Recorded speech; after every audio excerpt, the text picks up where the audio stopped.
Morning.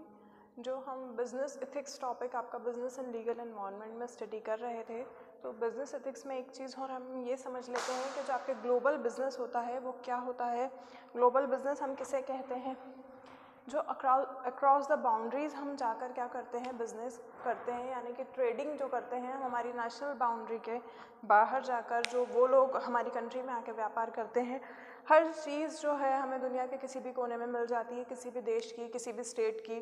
कोई भी सांस्कृतिक या ट्रेडिशनल चीज़ हमें चाहिए होती है तो वो हमें दुनिया के किसी भी कोने में मिल जाती है। तो वो चीज़ों का क्या हुआ है, ग्लोबल बिज़नेस से ये चीज़ का फ़ायदा हुआ है।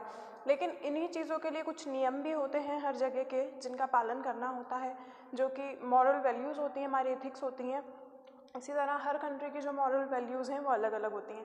तो क्या होता है, सब लोग अपने अकॉर्डिंग क्या नियम उनके बना लिए गए हैं कि किस तरीके से हम किसी भी कंट्री में जाके व्यापार कर सकते हैं, उनकी गाइडलाइंस क्या होंगी। तो ये जो गाइडलाइंस है ग्लोबल कंपनी की, यानी कि सभी कंपनी ने क्या करा है, जो गाइडलाइंस हैं उनकी कॉमन हो चुकी हैं, जिसमें फर्स्ट है आपका ह्यूमन राइट, मानव अधिकार जो होते हैं। तो ये किसने दिया है? डोनाल्ड जो है उनका सजेशन है, इसमें फंडामेंटल राइट है ये एज मिनिमम, कम से कम। जैसे कि फ्रीडम ऑफ फिजिकल मूवमेंट, आप अपने अकॉर्डिंग उठ बैठ सकते हैं, आपका खुद का बैठने का तरीका है, उसके लिए कोई किसी को नहीं रोकेगा। जो फ्रीडम है आपके फिजिकल मूवमेंट्स का, जिस तरीके से जो भी आपकी बॉडी लैंग्वेज है, आपको कहीं जाना है, कहीं बैठना है, वो चीज़। ऑनरशिप ऑफ प्रॉपर्टी, जो प्रॉपर्टी की ऑनरशिप है वो आपका खुद का अधिकार है, आपकी प्रॉपर्टी है, उस पर आपका हक है। फ्रीडम ऑफ टॉर्चर, टॉर्चर नहीं किया जाएगा किसी भी काम को करवाने के लिए। पहले के ज़माने में शायद कभी हुआ करता था सर्वेंट्स के साथ में, या तो उनको टॉर्चर किया जाता था, उनको पनिश किया जाता था, बट अब जो है इस चीज़ से फ्री कर दिया गया है। फिर फेयर ट्रायल, यानी कि जब किसी चीज़ का ट्रायल करने के लिए जो बिज़नेस वाले हैं, जो चाहते हैं एक्चुअली में किसी भी चीज़ का ट्रायल हो, या वो नई चीज़ मार्केट में क्या करें, ट्राई करने की कोशिश करें, तो वो फ्री ट्रायल हो चुका है। फिर फ्रीडम ऑफ स्पीच, उनको उनकी बात बोलने का अधिकार है। फिज़िकल सिक्योरिटी, देखिए ये एक बहुत जनरल सी बात है। सपोज़ मैं हूँ और मैं किसी फॉरेन कंट्री में जाकर बिज़नेस करना चाहती हूँ, तो जो मेरी सिक्योरिटी है वो क्या है? मैं तो वहाँ का कुछ भी नहीं जानती, तो मेरे साथ मान लीजिए धोखाधड़ी हुई या लूट हुई, कुछ भी ऐसा कुछ होता है, तो उसके लिए जो सिक्योरिटीज़ है वो भी जो गवर्नमेंट है वो देती हैं, और ये भी गाइडलाइंस में उनके आता है। फिर मिनिमल एजुकेशन, यानी कि कम से कम कितनी एजुकेशन होना चाहिए। जब डॉक्यूमेंट्स लगते हैं हमारे, तो एक मिनिमम क्राइटेरिया उन्होंने एजुकेशन का बना लिया कि आप इतना स्टैंडर्ड तो क्लियर होना चाहिए, यानी कि इतनी क्लास तो पढ़े हुए होने चाहिए आप। तो इसके अलावा भी और भी बहुत सी गाइडलाइंस हैं, लेकिन ये जो हैं ये ह्यूमन राइट्स की ये वाले जो अधिकार हैं, ये गाइडलाइंस हमें डोनाल्ड ने दी थी और ये ग्लोबल कंपनीज़ में इम्प्लीमेंट होती है। इनके अलावा भी n नंबर ऑफ़ गाइडलाइंस हैं। उसके बाद नेक्स्ट आता है वेलफेयर के लिए, यानी कि भलाई के लिए क्या चीज़। The guideline offered by Richard D George जो है, उन्होंने इन गाइडलाइंस को प्रोपाउंड किया है।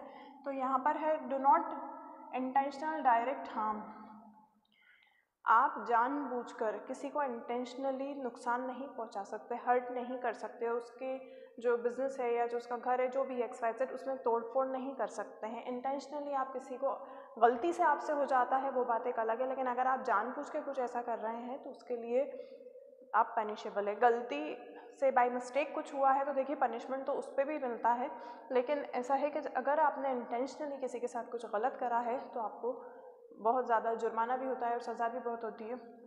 फिर more goods then harm of the host country, आपको जो हार्म हो रहा है आपके होस्ट कंट्री से, वहाँ पर आपको सामान, मतलब आप नुकसान पहुँचा रहे हैं किसी ना किसी तरीके से, जो आपका गुड्स है वो नुकसान पहुँचा रहा है होस्ट कंपनी को। देखिए कुछ चीज़ें ऐसी होती हैं, कुछ इंग्रेडिएंट्स कुछ चीज़ों में ऐसा यूज़ किया जाता है जिसकी वजह से नुकसान होता है। जैसे कि कुछ टाइम पहले हमने न्यूज़ सुनी थी, कोलगेट में एक ऐसा कोई सा केमिकल है जिसको बच्चों को तो बिल्कुल भी नहीं देना चाहिए। अगर कोलगेट बड़े भी यूज़ करते हैं तो उनको एक बहुत कम मात्रा में, क्योंकि अगर उसका जो केमिकल उसके लिए यूज़ किए गए इंग्रेडिएंट्स अगर वो ह्यूमन बॉडी में चले जाते हैं तो उसकी वजह से कैंसर हो सकता है।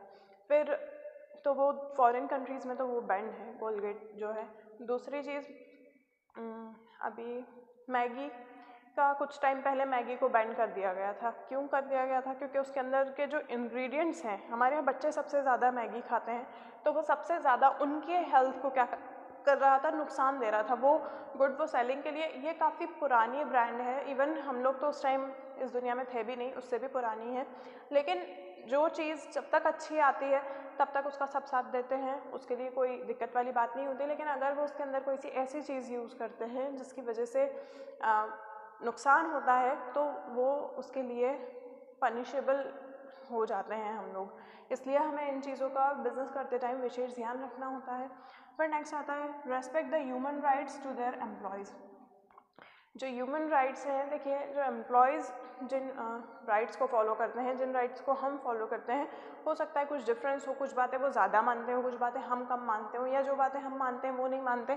तो हमें ये चाहिए कि हम उनके जो ह्यूमन राइट्स हैं उनकी भी रेस्पेक्ट करें, ये नहीं कि हम उन पर थोप दें इन चीज़ों को, तो ये नहीं होता है। फिर pay their fair shares of the taxes, उनके जो भी टैक्सेस के लिए जो भी शेयर्स हैं उनको फेयरली पे करने के लिए कहा जाए।